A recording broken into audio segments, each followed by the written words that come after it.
I am certain most of you are familiar with the Margaret Nduta case in Vietnam, but for the sake of clarity and to ensure we all board the same ship, allow me to quickly lay out the story. Margaret Nduta, a 37-year-old Kenyan, was arrested in July 2023 at Ho Chi Minh City Airport. Upon her arrest and subsequent interrogation, she repeatedly mentioned one name, John Njoroge. Not once, but twice. First at the airport, then again in court.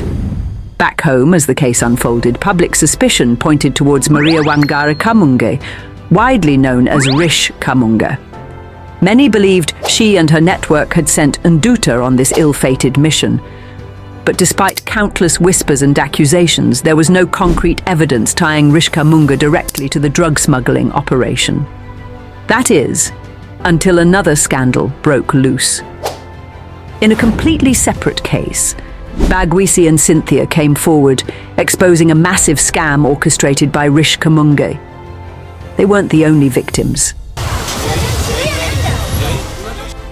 On March 27, 2025, the authorities finally caught up with her. Rish Kamunge was arrested.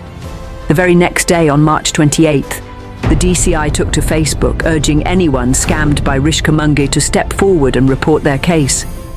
What happened next was unprecedented. At Central Police Station, Nairobi, hundreds of Kenyans flooded the precinct. Victims, one after another, detailed how they had fallen prey to Rish Kamunge's elaborate schemes. The sheer volume of testimonies was overwhelming, but amidst the chaos, we stumbled upon a statement that sent chills down our spine. A young man, we'll call him JM to protect his identity, came forward. What he revealed wasn't just another scam story. His testimony resurrected the name John Njoroge and provided the missing link between Rish Kamunge and Margaret Nduta's case. Here's how it all connects. He was desperately seeking an opportunity to work abroad. Like many young Kenyans, he was referred to a supposed job placement agency, Trustpin Agency. At the time, JM had managed to save 150,000 Kenya shillings from doing construction work in Syokimau, near Stima Village. On September 15, 2022, he visited Trustpin Agency's office. The scene was telling. Many Kenyans were waiting to be served.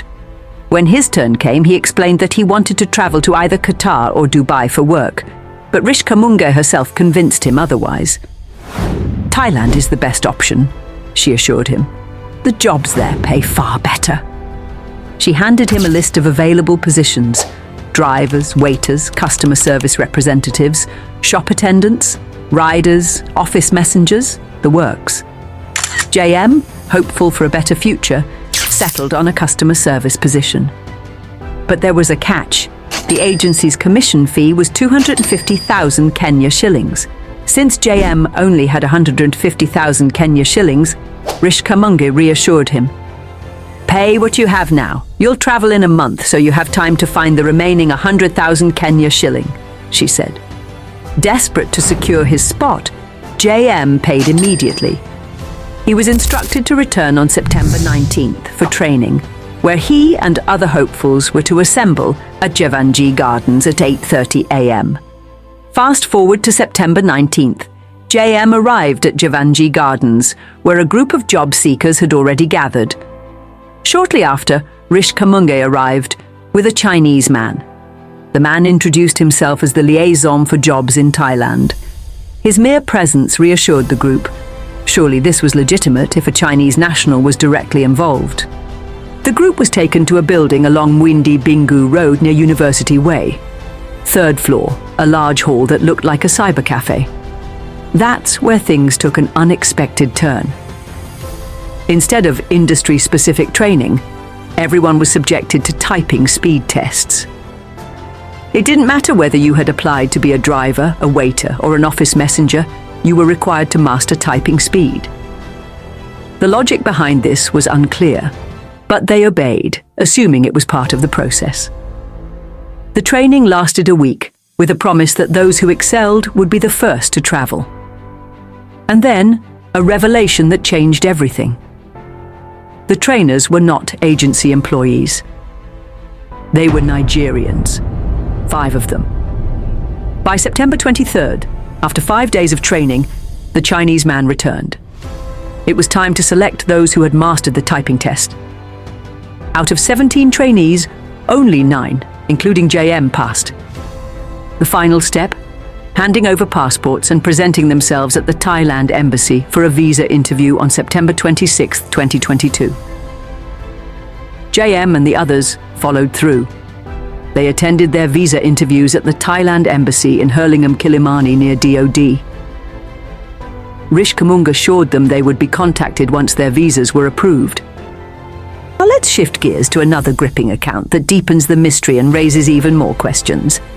JM recounts that just 2 weeks after their visa interview, on October 10, 2022, they received a call from Rish Kamunga.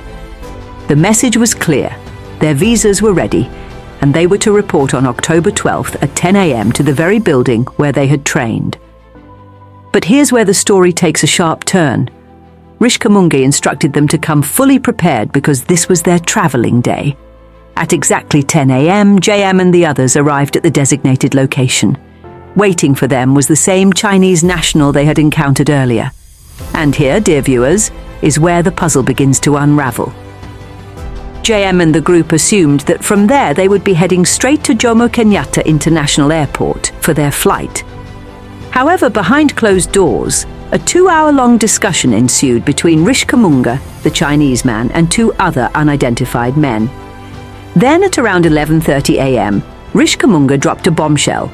Their flight would not be departing from JKIA, but from Kampala, Uganda, due to unspecified, unavoidable circumstances. Within 30 minutes, a black Toyota Noah pulled up. JM states that Rish Kamunga informed them that their transport to Kampala would be handled by none other than John Njoroge. Yes, ladies and gentlemen, John Njoroge, the very same man who transported Margaret Nduta to Isiolo, the same tactic of avoiding JKIA. A mere coincidence? We think not. Our investigation led us back to the Kenyans who were rescued from Myanmar after being lured to Thailand for non-existent jobs. Among them was Peninnah, a 26-year-old woman, who, in an interview with Citizen TV, named John as the man who took them to Uganda under the orders of Rish Kamunga. Now, let's analyze the striking similarities in these stories. Upon arrival in Thailand, the promised jobs were nowhere to be found. Instead, they were herded into a large hall that eerily resembled a cyber cafe, just like the one along Mwindi Mbingu Road in Nairobi, where JM trained. There they underwent typing tests. Those who passed remained, while those who failed were assigned different, often more sinister tasks. And what exactly was the job? Brace yourselves. Each individual was handed multiple social media accounts, Facebook, Instagram, X, formerly Twitter. Their task? To impersonate various personas and lure unsuspecting victims into love or job scams. If a victim requested a video call, they would seek approval from their supervisors, who would provide a white person to pose as the profile picture's owner. The goal? To make the scam more believable. Those who failed the test faced even darker fates. Some were forced into illicit activities. Others were handed mysterious briefcases and ordered to transport them to different countries. Laos, Cambodia, Vietnam, without any knowledge of what they were carrying. Sound familiar? That's exactly what happened to Margaret Nduta, and for those who outright refused. A nightmare beyond imagination awaited them.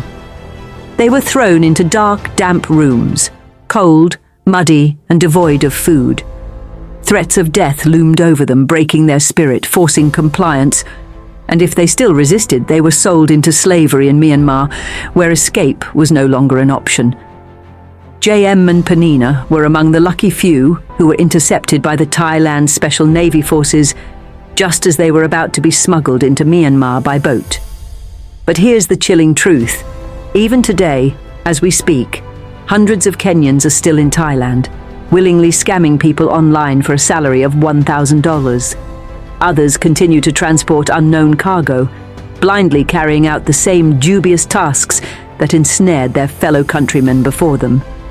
The common thread tying these tragedies together. One mastermind, Maria Wangari Kamunge. She is the puppeteer pulling the strings, orchestrating these operations with precision. And her right-hand man? John Njoroge. The same John Njoroge who transported JM and Peninnah to Uganda. The same John Njoroge who took Margaret Nduta to Isiolo. Whether he operates under Rish Kamunge or alongside him, one thing is clear.